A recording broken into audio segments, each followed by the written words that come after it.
اپنے ایمان و عقیدے کا حصہ لازمی طور پر اپنے آپ کو بنانا بہت ضروری ہے۔ سب سے پہلی اور بنیادی بات یہ جان لیں کہ ہمارے آپ سب کے جو امام ہیں، مسائل میں ہم جن کی تقلید کرتے ہیں، ان کا نام کیا ہے؟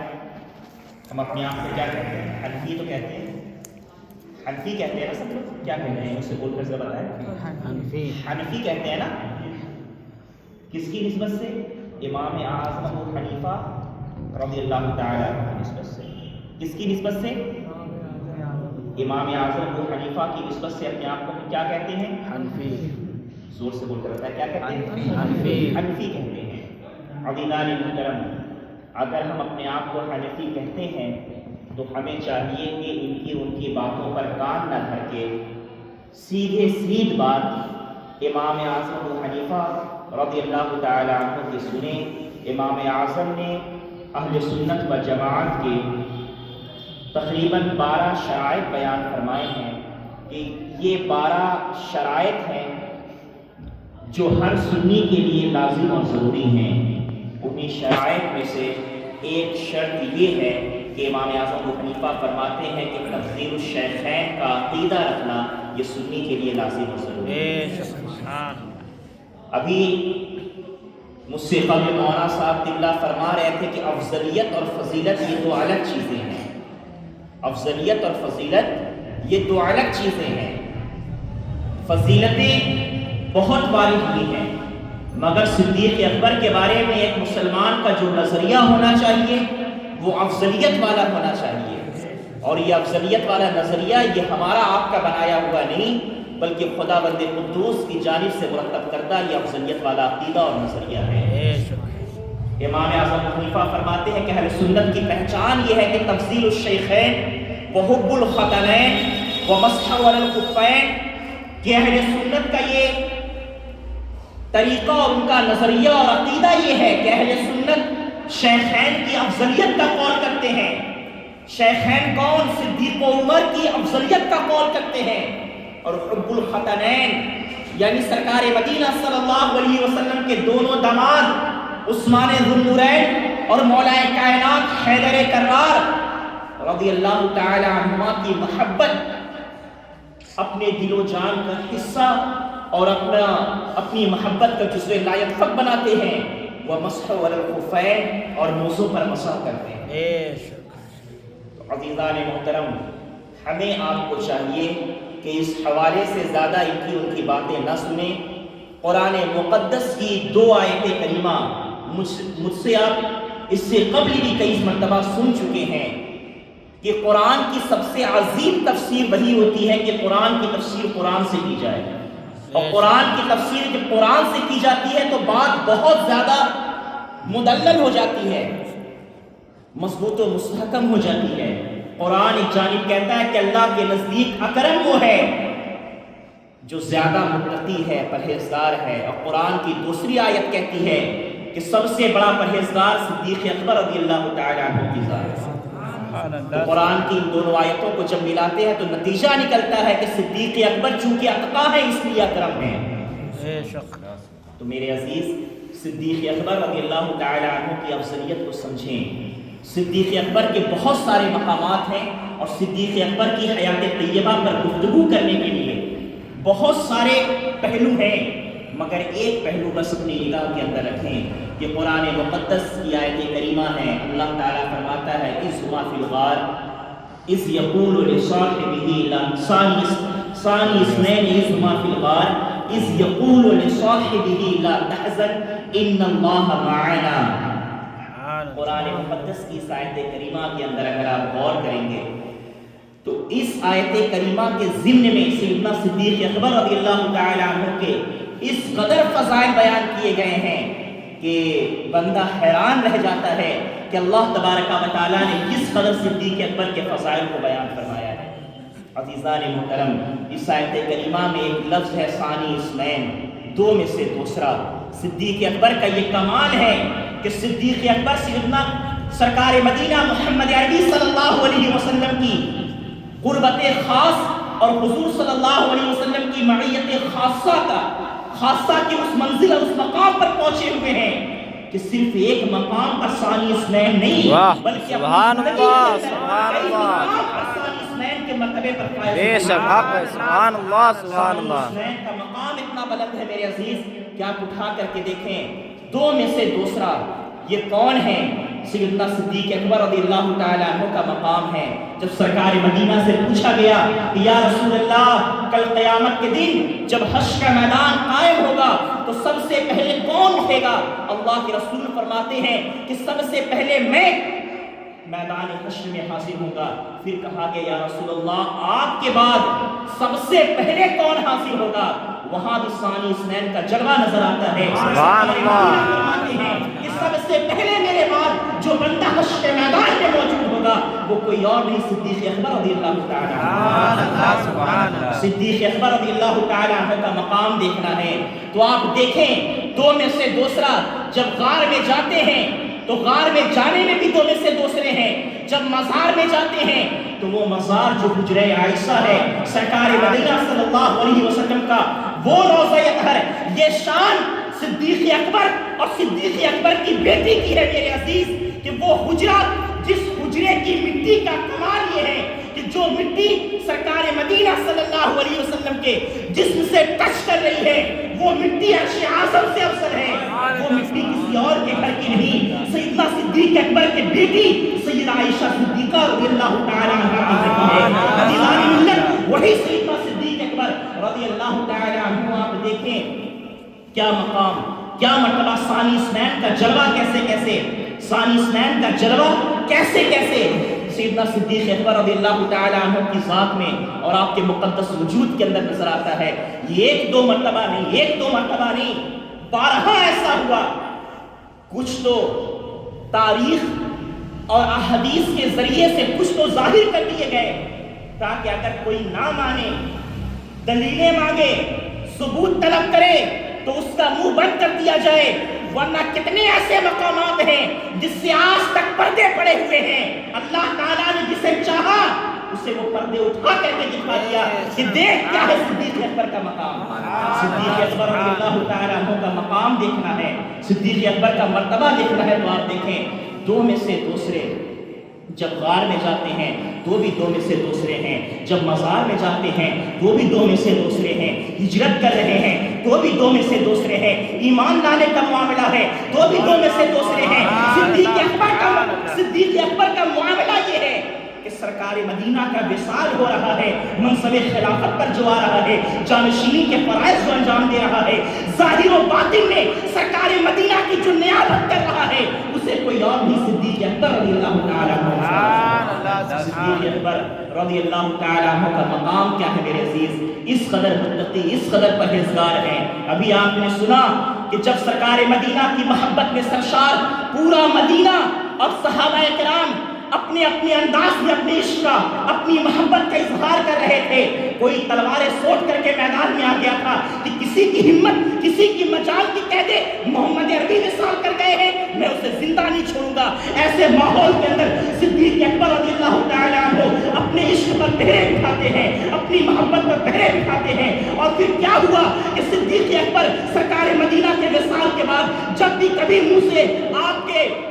منہ سے جب بھی کبھی بھاپ نکلا کرتی تھی آپ کے ارد گرد رہنے والے لوگ کہتے تھے کہ کیا آپ بھولا ہوا گوشت کھا کر کے آئے ہیں؟ آپ کے منہ سے بھولے ہوئے گوشت کی بو آ رہی ہے. صدیق اکبر فرماتے طرف جاتے ارشاد فرماتے کہ اے لوگوں جب سرکار مدینہ محمد عربی صلی اللہ علیہ وسلم کا وصال ہوا تو ہر ایک نے اپنے اپنے درد کو ہر ایک نے اپنے اپنے غم کو اپنے اپنے انداز میں ظاہر کیا مگر میرا معاملہ یہ تھا کہ اس وقت امت محمد کی کشتی ڈگمگا رہی تھی سریت مطہرہ کی کشتی اس وقت ڈوبنے کی کگار پر تھی. ایسے وقت میں جب ہر بندہ اپنے درد کا اپنے کلفت کا اپنی تکلیف کا اظہار کر رہا تھا سرکار مدینہ کے اس وفادار نے سرکار مدینہ کے اس جانثار نے محمد عربی کی محبت کے غم کو اپنے دل میں پال لیا اور اپنے دل میں اس درجہ پالا کہ وہ دل سرکار مدینہ کی محبت کے درد میں محبت کے غم میں وہ دل جل گیا اور ایسا جلا ہے کہ سرکار مدینہ کے وصال کیے ہوئے سال گزر گئے ہیں مگر اس دل سے جلنے کی بو آج تک آ رہی ہے. دنیا دنیا اسے محسوس کر رہی ہے۔ میرے عزیز اس بات کو اور یاد رکھیں، یہیں پر میں یہ فرض ادا کرتے ہوئے استاد زمن برادر اعلیٰ حضرت علامہ حسن رضا خاں بریلوی کہتے ہیں کہ ہوئے فاروق و عثمان داخل بیعت، ہوئے فاروق و عثمان و علی جب داخل بیعت، بنا فخر سلاسل سلسلہ صدیق اکبر کا میں یہ فریضہ انجام دیتے ہوئے اور اپنے مشربی فیض کا حق ادا کرتے ہوئے یہاں پر ایک بات کوٹ کرنا چاہوں گا کہ میرے عزیز ہر دور کے اندر جب بھی کبھی امت میں ایسا فتنہ اٹھا کہ جو امت کا اٹھنے والا فتنہ دین پر آ کر کے زد لگا رہا تھا، دین پر آ کر کے دین کے معاملے میں زد لگا رہا تھا اور دین پر حرف آنے کی بات تھی، اور ایسے دور کے اندر ایسے ماحول کے اندر کوئی نظر نہیں آتا تھا کہ جو ڈوبتی ہوئی امت کی کشتی کو کنارے پر لگائے۔ ایسے دور کے اندر غور کر کے دیکھیں میرے عزیز، جب اصولیات دین پر حملہ ہو رہا تھا، دین متین کے ایک اصول پر کہ زکوٰۃ کی ادائیگی اور زکوٰۃ کی فرضیت یہ دین کے فرائض میں سے ہے، ادا نہ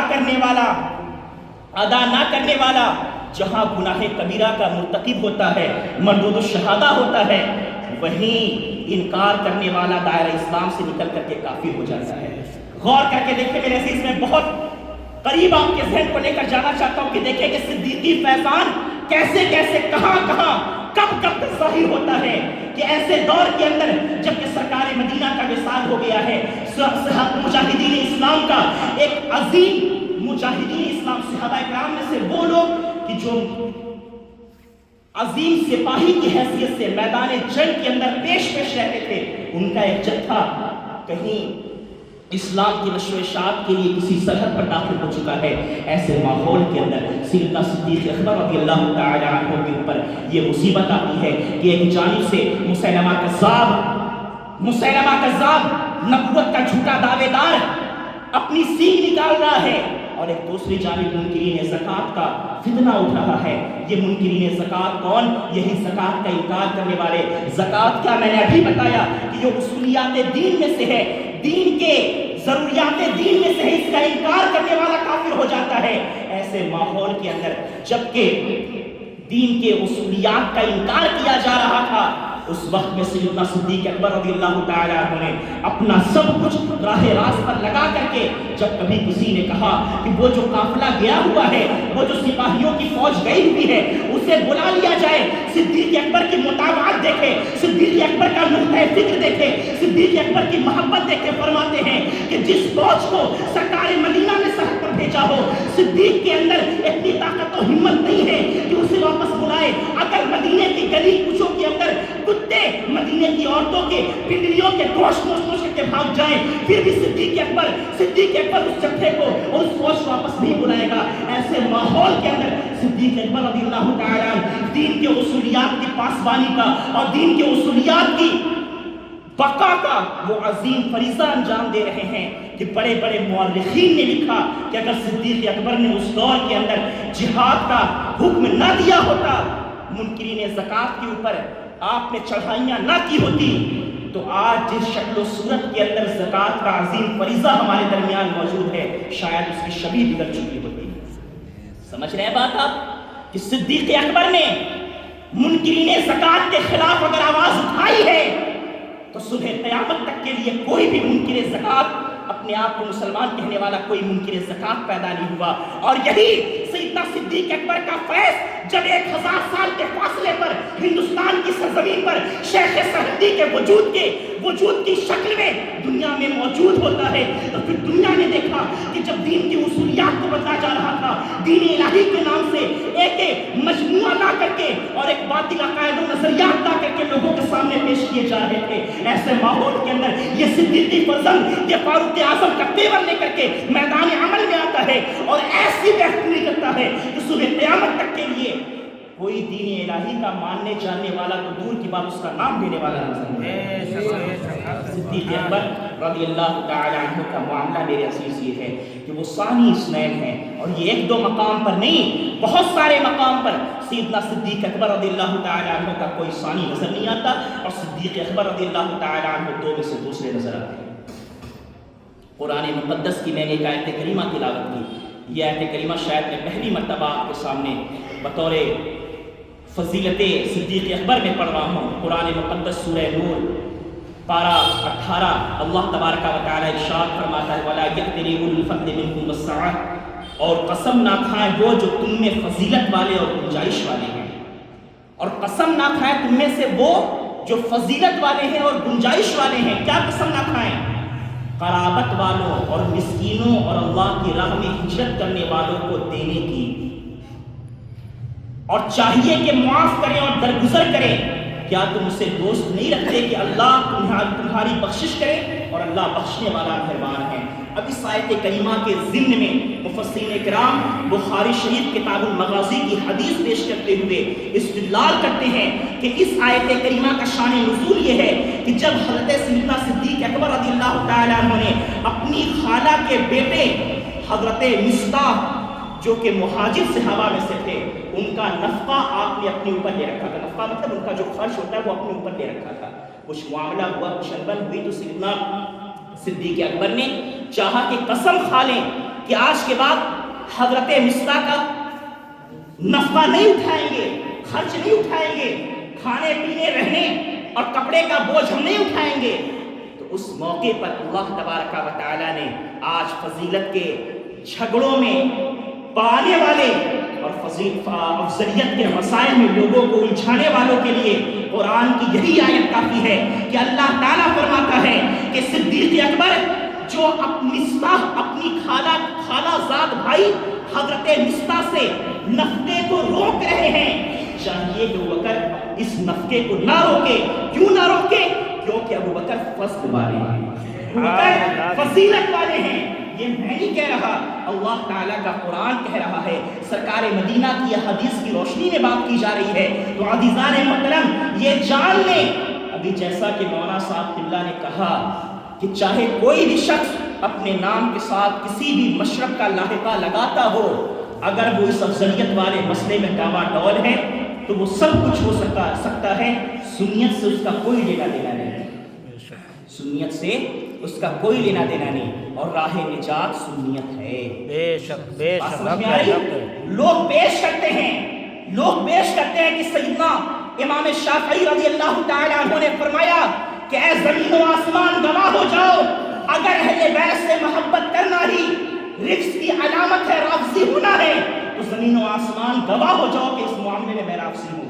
ایک جانب تو یہ شعر پیش کیا جاتا ہے امام شافعی کا، وہیں دوسری جانب یہ شعر دیوان امام شافعی سے کیوں پیش نہیں کیا جاتا، جس میں امام شافعی فرماتے ہیں کہ جب ہم فضائل اہل بیت کرنے پر آئے تو لوگ ہم پر رجس کے فتوے لگا دیں، اور جب ہم فضائل صحابہ کرام بیان کرنے پر آئے تو لوگ ہمیں تفضیلیت کے، لوگ ہمیں ناسیت کے فتوے ہمارے اوپر لگا دیں۔ بات سمجھ نہیں آ رہی؟ دیوان امام شافعی کا حصہ جہاں وہ شعر ہے وہیں یہ شعر بھی ہے۔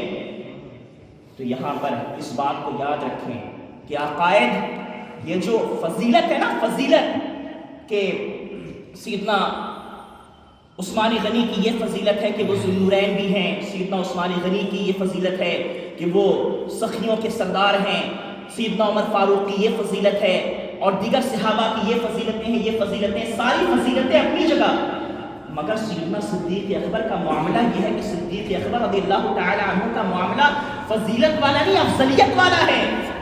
اور صدیق اکبر کی افضلیت کا قول آج 1400 سال کے فاصلے پر کسی نے نہیں کیا، بلکہ یہ افضلیت کا قول ہر زمانے میں علماء امت نے، اولیاء امت نے، علماء ربانیین نے ہر دور کے اندر کیا ہے۔ آپ کہیں گے مولانا صاحب جذبات میں تو نہیں آ گئے، نہیں میرے عزیز، آپ نے کہا ہر فرد جانتا ہے کہ جب بھی کوئی خطیب خطبے میں جمعے میں کھڑا ہوتا ہے تو کیا کہتا ہے؟ افضل البشر بعد الانبیاء بالتحقیق۔ کیا کہتا ہے؟ یہ بات تحقیق سے ثابت ہے کہ ابو بکر افضل البشر ہے، انبیاء کے بعد، رسول کے بعد، اس امت کے اندر سرکار مدینہ کے بعد سب سے افضل صدیق اکبر ہے۔ اور یہ بات منبر پر کھڑے ہو کر کے بالتحقیق کے الفاظ کے ساتھ کہی جاتی ہے۔ آپ نے کہیں بھی کبھی بھی یہ نہیں سنا، ہمارے باپ داداؤں نے کبھی نہیں سنا کہ کبھی کسی مولوی نے، کسی سنی عالم دین نے خطبے میں کہا ہو کہ افضل البشر بعد الانبیاء بالذل، کبھی نہیں کہا۔ جس نے بھی کہا بالتحقیق کہا، جس نے بھی کہا بالتحقیق کہا۔ کیا پتا چلا کہ صدیق اکبر کی افضلیت یہ تحقیق سے، اجماع سے ثابت شدہ ہے۔ اور صدیق اکبر کی افضلیت کیوں نہ ثابت ہو؟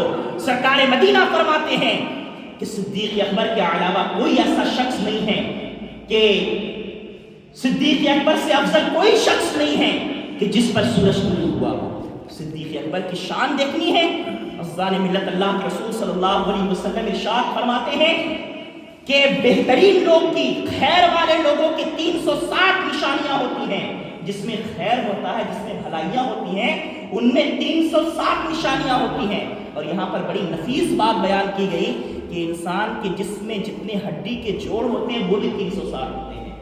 اسی وجہ سے کہا گیا کہ کم از کم 360 مرتبہ انسان کو اللہ تعالیٰ کا شکر ادا کرنا چاہیے، گناہوں پر استغفار کرنا چاہیے اور صدقہ و خیرات کرتے رہنا چاہیے 360 کی تعداد میں۔ اب اللہ کے رسول کیا فرماتے ہیں کہ بھلائی والا شخص وہ ہے، خیر کی 360 نشانیاں، 360 باتیں ہیں۔ صدیق اکبر فرماتے ہیں یا رسول اللہ، کیا ان میں سے کوئی ایک بات مجھ میں بھی موجود ہے؟ میرے اندر بھی کوئی ایک بات پائی جاتی ہے؟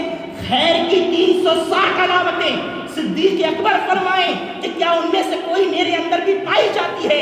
سرکار مدینہ جن کی شان یہ ہے کہ جب وہ بولتے ہیں تو حق کے موتی رولتے ہیں، وہ سرکار مدینہ جن کی شان یہ ہے کہ وما ینطق عن الہوی ان هو الا وحی یوحی، وہ نبی جس کی ہر بات وحی خدا، وہ نبی جو حق ہی بولتے ہیں، وہ نبی فرماتے ہیں، سرکار مدینہ فرماتے ہیں کہ صدیق اکبر تیرے اندر خیر کی ایک نشانی نہیں، 2 نشانی نہیں، 10-20 نشانی نہیں، خیر کی 360 علامتیں ہیں، اور وہ 360 کی 60 علامتیں تیرے اندر موجود ہیں۔ صدیق اکبر کی شان یہ ہے کہ سرکار مدینہ فرماتے ہیں جو روزے دار ہوگا اسے جنت کا باب الریان آواز دے رہا ہوگا، جو فلاں خیر کرنے والا ہوگا جنت کا فلاں دروازہ اسے بلا رہا ہوگا۔ جنت کے یہ تقریباً 8 دروازے ہیں اور یہ ہر متقی پرہیزگار کو بلا رہے ہوں گے۔ صدیق اکبر فرماتے ہیں یا رسول اللہ، کوئی ایسا بھی ہوگا جس کو جنت کے یہ سارے دروازے پکار رہے ہو کہ آپ میرے اندر سے داخل ہو جا، آپ مجھ میں سے داخل ہو جا، آپ میرے اندر سے جنت کے اندر داخل ہو جا۔ صدیق اکبر فرماتے ہیں یا رسول اللہ، کوئی ایسا بھی شخص ہے کہ جسے جنت کے سارے دروازے پکار رہے ہو؟ اب سرکار مدینہ محمد عربی صلی اللہ علیہ وسلم فرماتے ہیں ہاں اے صدیق، وہ کوئی اور نہیں بلکہ تو ہے کہ جسے جنت کے سارے دروازے پکار رہے ہو۔ صدیق اکبر کا مقام، صدیق اکبر کا مرتبہ، صدیق اکبر کی شان، میرے عزیز ہم کیا بیان کریں؟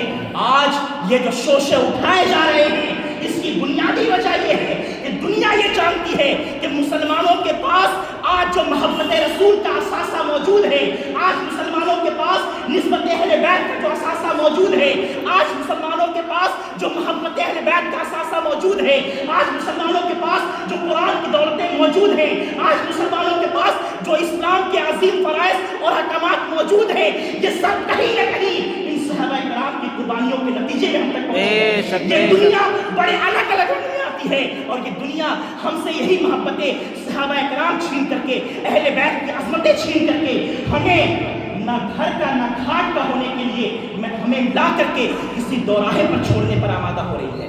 اس لیے میرے عزیز دنیا کے ہتھکنڈوں سے اور دنیا کے ان پروپیگنڈوں سے بچیں اور یاد رکھیں کہ صدیق اکبر رضی اللہ تعالیٰ عنہ کے حوالے سے ہم آپ کیا بیان کریں؟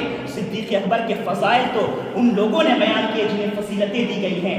آخر یہاں پر رک کر کے بس چند منٹ میں ایک بات سماعت فرما لے۔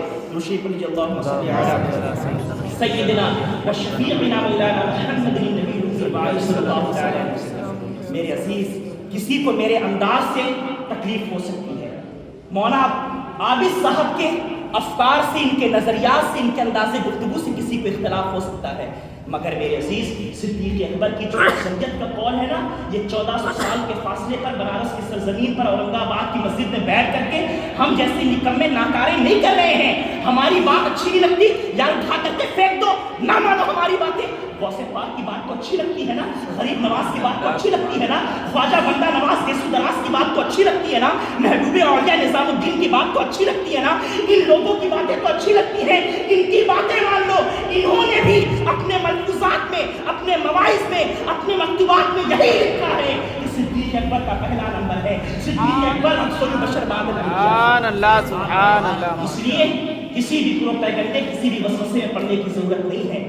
آج دنیا بڑے الگ الگ رنگ میں آتی ہے، بڑے الگ الگ رنگ میں آتی ہے.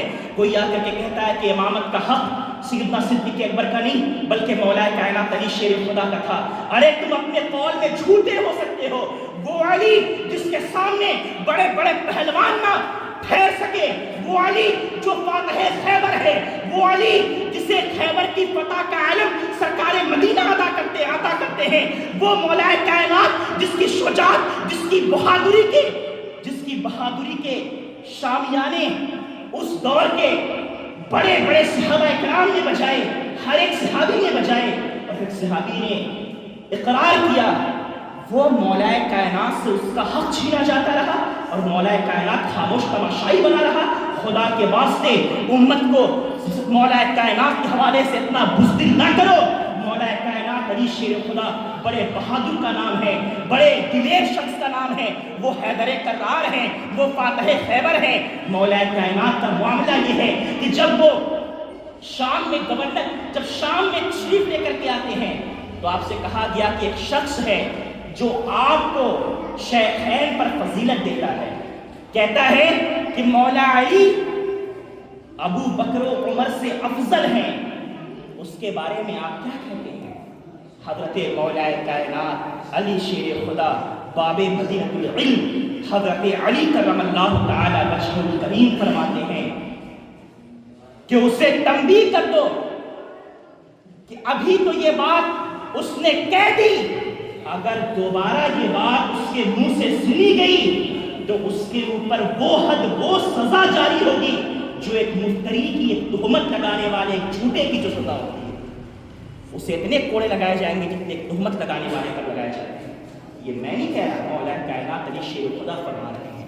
ان صحابہ کرام کی، اہل بیت الرضوان کی آپس میں اور درمیان میں جو محبتیں تھیں، جو الفتیں تھیں، ہمیں چاہیے کہ ہم ان محبتوں کو، ان الفتوں کو اور ان رشتہ داریوں کو سمجھیں. اور اس دور کے اندر اچھا ایک بات یہ بھی سمجھ لیں کہ آج یہ مراتب کے حوالے سے بکواسیں کیوں کی جا رہی ہیں، کسی کو چھوٹا، کسی کو بڑا، کسی کو کچھ بنا کر کے کیوں پیش کیا جا رہا ہے. اس کی بنیادی وجہ یہ ہے کہ ہم میں حق شناس لوگ نہیں رہے. جس کا جو من میں آتا ہے، جس کی طبیعت جو چاہتی ہے وہ اپنے شیخ کو بنا کر کے رکھ دیتی ہے. ہم نے ہر دور میں دیکھا کہ شیخ مریدین کو بنایا کرتے تھے، پیر مریدین کو بنایا مکھارا سوارا کرتے تھے. یہ ایسا بھیانک دور ہے کہ اس دور کے اندر مریدین پیر صاحب کو زمین سے آسمان تک پہنچاتے تھے. اس دور کے اندر جب حق شناس لوگ منقع ہو گئے، معدوم سے ہوتے نظر آ رہے ہیں، ایسے دور میں جب لوگ استاذ اور پیر کامل، پیر ناقص کے درمیان فرق نہیں کر پا رہے، ایسے دور کے اندر یہ دنیا ان مردان حق کے درمیان کیا انصاف کر سکتی ہے؟ اس لیے ان دنیا کے وسوسوں میں اور ان چکروں اور پروپیگنڈوں میں نہ پھنسیں. خدا کے واسطے اپنے عقائد و نظریات بھی رکھیں، جو عقائد و نظریات ہر دور کے اندر تمام اہل حق مذہب کے افراد کے رہے ہیں. سیدنا صدیق اکبر رضی اللہ تعالی عنہ اور صحابہ کرام، ان کے حوالے سے انگلیاں اٹھائی جا رہی ہیں.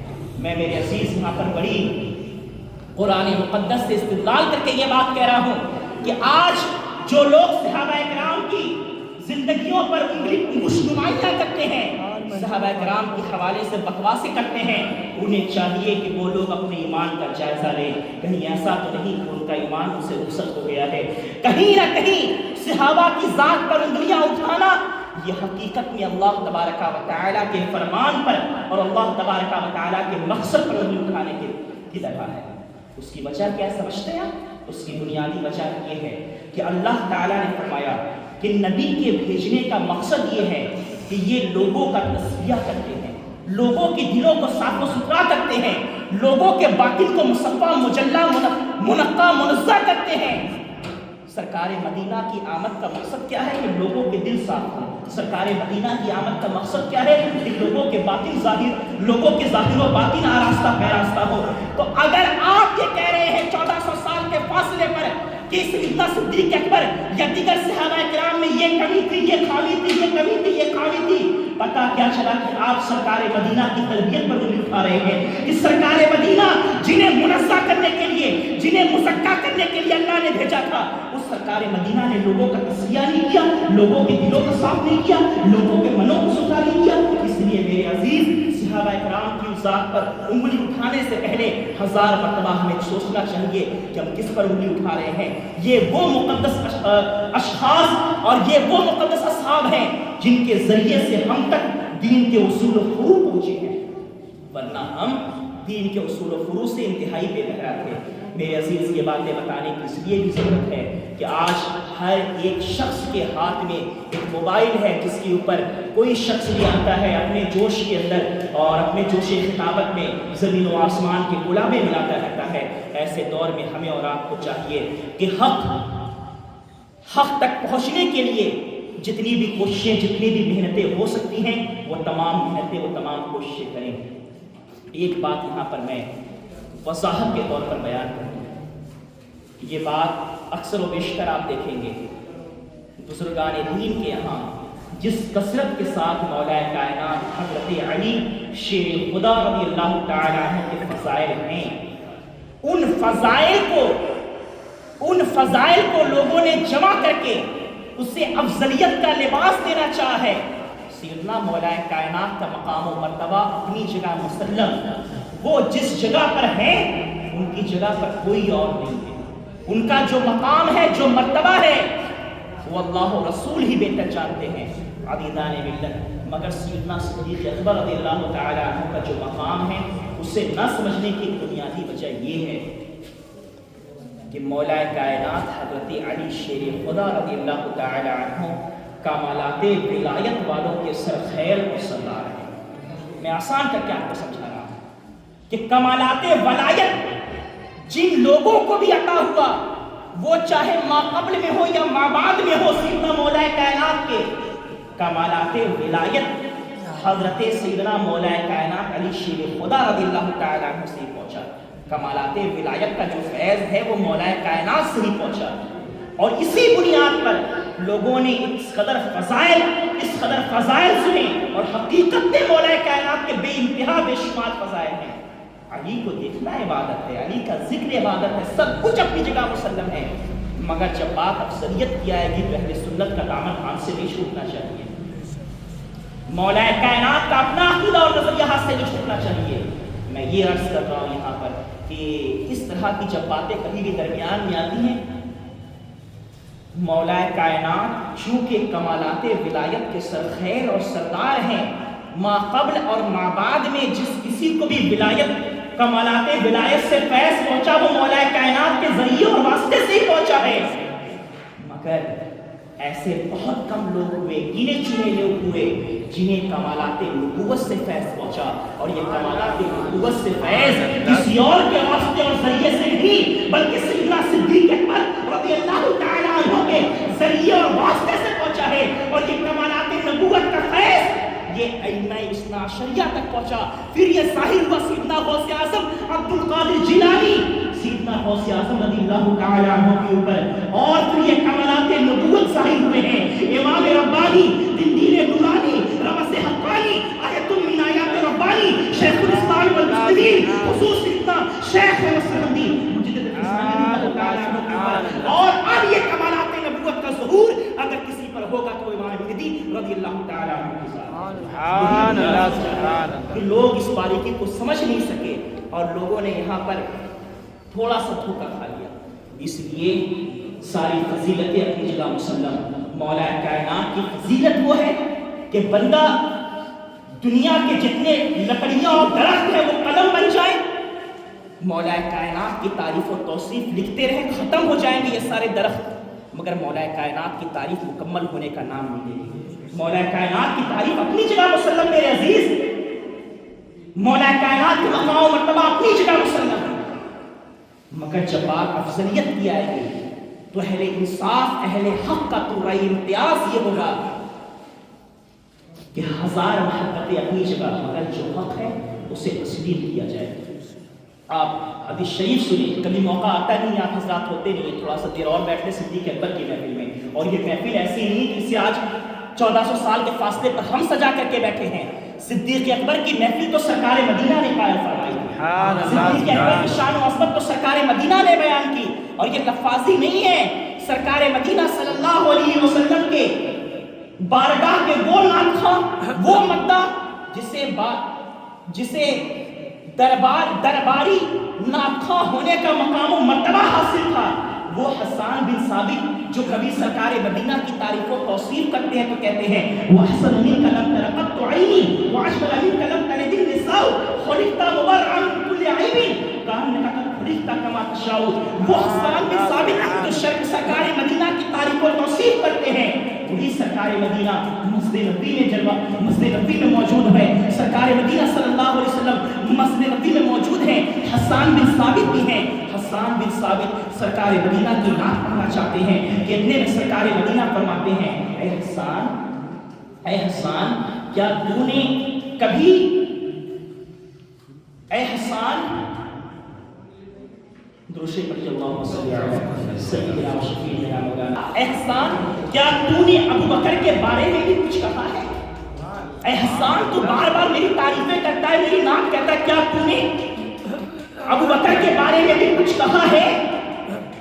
تو حسان بن ثابت کہتے جی ہاں، اور روایت میں ہے کہ حضور اقدس صلی اللہ علیہ وسلم خوش ہوئے، اور ایک روایت میں ہے کہ اللہ کے رسول اتنا خوش ہوئے حتیٰ بدت نواجزہ، یعنی اتنے خوش ہوئے کہ خوشی سے آپ کے دندان مقدس ظاہر ہو گئے، اس قدر خوش ہوئے کہ دندان مبارک آپ کے ظاہر ہو گئے۔ اور ایک دوسری روایت میں ہے کہ جب حسان بن ثابت نے صدیق اکبر کی شان اور تعریف و توصیف بیان کی تو اس پر حضور نبی کریم صلی اللہ علیہ وسلم نے ارشاد فرمایا کہ احسنت یا حسان، اے حسان تو نے خوب کہا ہے، تو نے کیا بہترین کہا ہے۔ فرماتے ہیں کہ احسنت یا حسان، اور ایک دوسری روایت میں صدقت یا حسان ہوا کما قلت، تو نے سچ کہا ہے، تو نے جیسا کہا ہے حقیقت میں میرا ابوبکر میرا صدیق ویسا ہی ہے۔ سبحان اللہ، صدیق اکبر کی پھر شان کیا ہے، وہ چند اشعار آپ سماعت فرما لیں۔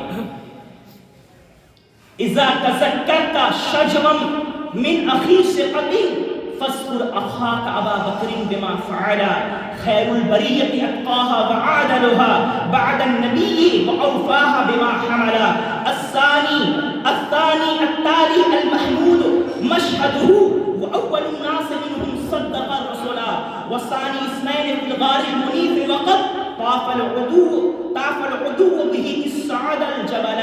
فرماتے وکان حب رسول اللہ قد علموا خیر البریۃ لم یعدل به رجلا۔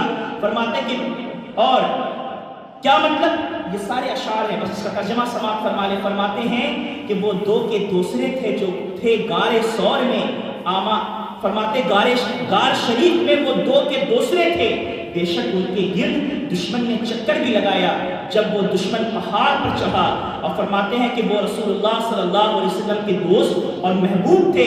یہ لوگوں کو معلوم ہے وہ مخلوق میں سب سے اچھے جن کے برابر حضور صلی اللہ علیہ وسلم نے کسی کو نہ رکھا۔ یہ کون کہہ رہا ہے؟ یہ ہم نہیں کہہ رہے ہیں کیا کر کے کوئی ہماری گریبان پکڑ لے، یہ حسان بن ثابت کہہ رہے ہیں، سرکار مدینہ کے درباری شاعر کہہ رہے ہیں، سرکار مدینہ کی بارگاہ کے وہ مقبول شاعر جنہیں جبریل امین کے ذریعے سے تائید نصیب ہوئی ہے، وہ حسان بن ثابت کہہ رہے ہیں کہ وَكَانَ حُبُّ رَسُولِ اللَّهِ قَدْ عَلِمُوا خَيْرُ الْبَرِيَّةِ لَمْ يَعْدِلْ بِهِ رَجُلًا، حضور صلی اللہ علیہ وسلم جن کے برابر حضور صلی اللہ علیہ وسلم نے کسی کو نہ رکھا، جن کے برابر حضور نے کسی کو نہ رکھا۔ یہ ہے صدیق اکبر رضی اللہ تعالیٰ عنہ کا مقام، یہ ہے صدیق اکبر کا مرتبہ۔ خدا کے واسطے صدیق اکبر کی عظمتوں کو سمجھیں، صدیق اکبر کے مقام و مرتبے کو سمجھیں، اور یہ جو دین کے غدار حقیقت میں اکثر و بیشتر ہوتا یہ ہے کہ ہم دشمنوں کی سازش کو نہیں سمجھ پاتے اور ان کی سازشوں کا کہیں نہ کہیں شکار ہو جاتے ہیں، اس لیے سازشوں کو سمجھیں۔ یہ صحابہ کرام کی شان میں بکواسے کر کے یہ اہل بیت سے محبت کا اظہار نہیں ہے، بلکہ یہ صحابہ کی تنقید کرتے کرتے انہوں نے باقاعدہ طور پر یہ مشن چلایا کہ جن علاقوں اور جن زمینوں میں لوگ اہل بیت سے محبت کرنے والے، صحابہ کا ادب و احترام رکھنے والے تھے، وہاں پر محبتوں کا لباس چڑھا کر کے گمراہ کیا گیا، اور جہاں پر تھوڑے لوگ سخت دل تھے وہاں پر دوسرے انداز میں گمراہ کیا گیا۔ اس لیے بہکے میں جو درمیانی راستہ ہے اللہ رسول کی جانب سے عطا ہوا ہے، ہر دور کے اہل حق جس مذہب و مسلک پر قائم رہیں، وقت نہیں ہے ورنہ میں آپ کے سامنے غوث پاک کا قول بھی بیان کرتا۔ غوث پاک کی باتیں تو قبول ہوں گی، امام اعظم کی بات تو مقبول ہوگی، آپ کو مولا کائنات کی بات تو قبول ہوگی۔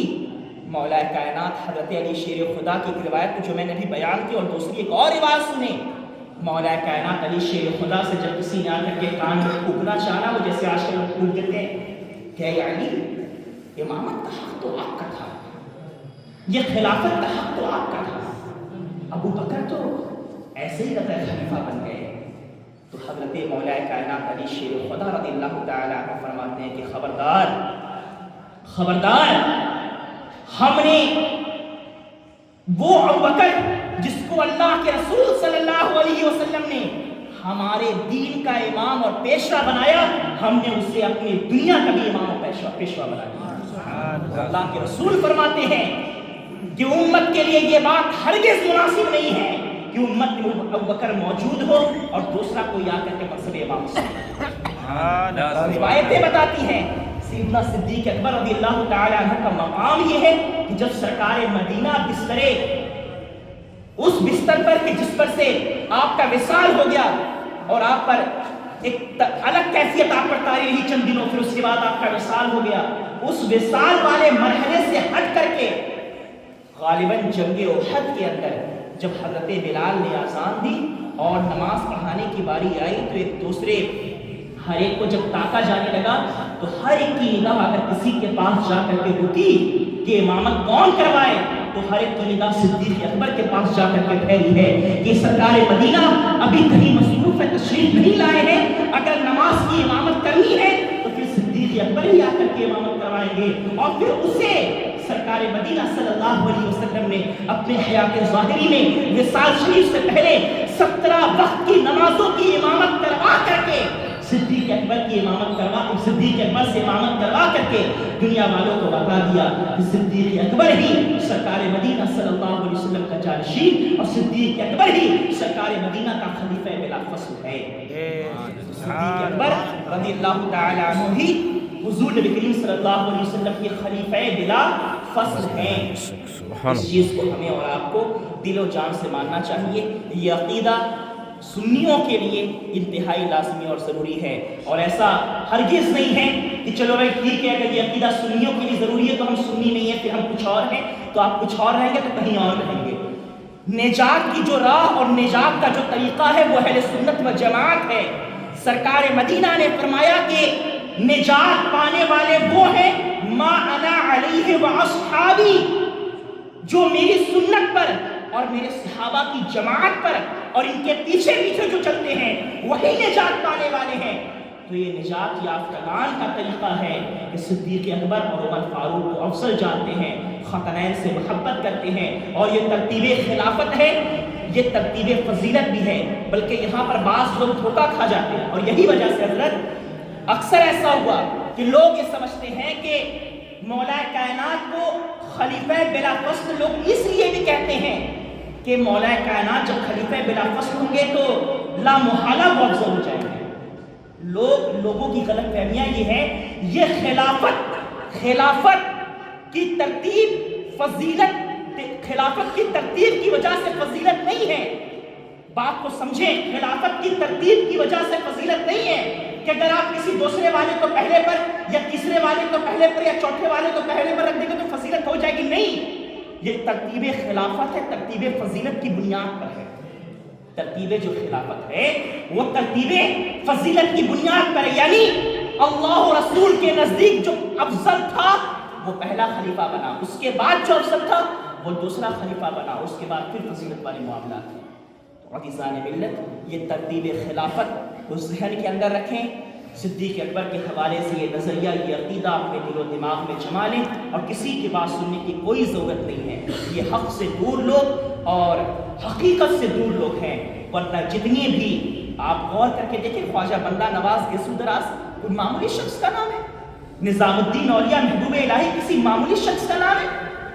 مولانا فضل رسول بدایونی کسی عام شخص کا نام ہے؟ مخدوم اشرف جہانگیر سمنانی کسی عام شخص کا نام ہے؟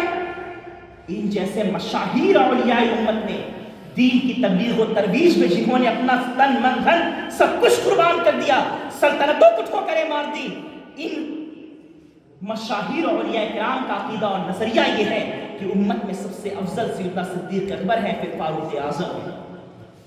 عزیزان محترم، اس عقیدے نظریے کو اپنے ذہن کے اندر محفوظ رکھیں. اللہ تبارک و تعالیٰ کہنے سننے سے زیادہ عمل کی توفیق عطا فرمائے. قرآن مقدس کی آیت کریمہ بہت ہیں. اللہ فرماتا ہے کہ الذی جاء بالصدق وصدق بہ، کہ وہ جو سچائی لے کر کے آیا اور جس نے اس سچائی کی تصدیق کی، اس کو سچ مان لیا، وہ سچ ماننے والی پہلی ذات صدیق اکبر. اس لیے ان باتوں کو بشر و جسم دل سے اشادہ ظرفی کے ساتھ، اشادہ دلی کے ساتھ اسے قبول کریں. اللہ تعالیٰ کی سننے سے زیادہ مجھے آپ سب کو عمل کی توفیق عطا فرمائے. آمین. وما علیہ الا السلام.